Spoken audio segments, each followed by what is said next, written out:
guys, it's Blackie. Okay, Sunday I will be doing the stealth video. You usually get one on Wednesday. It's going to be a bigger video, so I moved it to Sunday. So this week it'll be on Sunday. Today I was asked by CHIORBOYZ to answer a question. And for those of you that don't know who I'm talking about, CHIORBOYZ, he has a channel and he's a big knife guy. And I got to meet him at my gathering this past spring. And we've become friends with each other and, you know, working with each other. And so if you're into knives, you like all kinds of knives, modern tactical knives and everything else, go check out his channel. He's got a really good channel for that kind of stuff. But the question that was asked was, back in the old days, how did the old timers take care of their carbon knives in the field? You know, how did they keep them rusting and stuff like that? So let's address that question. Now today, like my Blackbird right here, we have stainless. And one of the things about stainless is today, in modern times, we've worked out what it needs for heat treat and etc. Yes, it was always stainless, but in the past the carbon knife was a better knife than the stainless knife, and that kind of hurt the popularity of stainless. In modern times, definitely since the 90s, we've worked out computer controlled heat treat and made much better steels today that are stainless steel. So stainless steel is a very viable, useful field tool, but that doesn't mean that the carbon steel is forget about it, don't waste your time with it. It's still a great steel for use in the field. But this is my Blackbird in stainless, and this is the prototype, which is an 01 tool steel, a carbon based steel. Now, one of the things you're going to notice is, look how shiny that knife is. Stainless doesn't take a patina well, and it doesn't dull. Carbon does. See how that's a duller color? Okay, what's happening is a form of oxidation. Red oxide we call rust. Brown oxide is sort of a blending of the two rusts, and then black oxide. Black oxide is dead rust. Now, we're going to put away the stainless for a minute, and we're going to focus the rest of the discussion on carbon steel. So,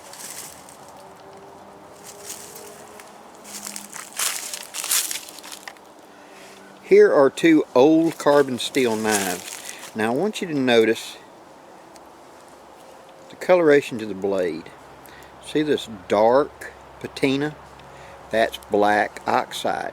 That is in essence dead rust. That means it's formed a coating on the steel that protects it. It no longer rusts easily. It can rust, but it is very rust resistant. And you see the shininess of the edge. This is still in use. And that's going to be the bulk of our answer here in a minute. We'll get to that. But you can see how old this knife is. This is one from the 50s or 60s. It's carbon steel. And see how the carbon springs have also turned that color. Okay? This knife has been so worn, it's actually worn down quite a bit. But you can see that.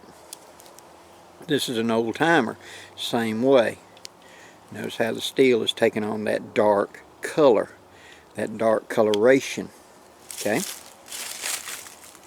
And then here on my old prototype, you notice how dark it is. It is not as dark as that, but it's got a patina to it. Now the edge will normally be, from use, a little bit shinier. But what's happening is, as this knife is used, it's building up a rust preventative layer. Okay, these knives, so the answer to the question is, how did the old guys take care of their knives back in the day? It was, they used them so much, they rarely had the chance to really rust. Think about grandma's kitchen knives and stuff that were used every night, and they were washed in water and then put into a drawer. Rarely were they ever wiped down or oiled. They were just dried and put back in, and yet they got that dark coloration, that patina built up, and they became very rust resistant. And it's because of one of the properties of carbon steel is they will build up a patina and will therefore become more rust resistant over time. So, what did they use to prevent rust? Usually there was lard, there was bacon grease. There were other types, bear grease. Whale oil was very popular. Sweet oil, which we call olive oil, was very popular back in the day, as well as just plain old lard and bacon grease and whatever to prevent rust, because it was a food product they had access to, but it also was just a drop or two on a rag rubbed up and down, would add a waxy coating to prevent rust onto their knives and tools. But again, the vast majority of them never had an opportunity to rust because they were being used so much. My prototype right here doesn't rust. It gets this surface patina on it, and if Miss Pam gets a hold of it and shines it up, it'll look like my other Blackbird, which is stainless. But it will patina back down this way after time and usage. Now, if I had nothing else in the field, I can remember a great uncle of mine when I was a boy who had a pocket knife that he discovered was getting a little rusty on one of the blades. He went up to the edge of a board and he bared down and he just rubbed to knock off any surface rust. And then he took 3 fingers and he got up here right at his hat line and he went rubbing kind of hard on his forehead a little bit, getting on his temples and stuff like that, and generated the oil that's in your skin. And he rubbed that on it. Believe it or not, humans produce oil. And if you rub and get it on your fingertips, there's a light coating oil, and you can actually rub it onto a blade, you know, wiping away from you, so to speak, so you don't cut yourself. But I have seen this done in the field, in real life, doing this. In fact, it is so widespread that the idea of human oil being utilized was, if you look at pipe smokers, it's a common practice to, when the pipe is good and warm, been smoking a while, to rub it up against your nose, because the oil around your nose, and it coats the wood and absorbs in the wood and preserves and keeps the pipe from drying out. And you'll see pipe smokers sit there and rub their pipe on their nose, on their forehead, on their temples while they've been smoking it or whatever, so it's still warm and it absorbed that oil. So you're kind of carrying an oiling source with you. So in conclusion, carbon steel knives back in the day, when people were using knives as a daily tool, everybody carried a knife, and there was no stainless knives available for the common man at any kind of price he'd want to pay. The common method was usage, friction to knock off any surface, and whatever kind of lard, Crisco type, bacon grease, whatever that you had available. Again, lamp oil, whale oil, bear oil were all used as preservatives, as well as birch oil from birch trees.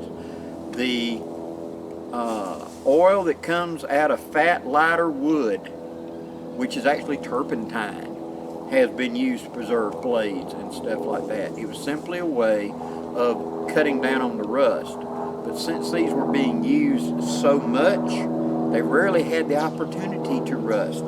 Even these 50-year-old pocket knives, that, as you can see how the blades are worn down, these were carried and used a lot. And yet, they're not rusty, are they? They got that surface blackening, that patina that's deepened and turned into an actual barrier against rust. I hope this answers your question.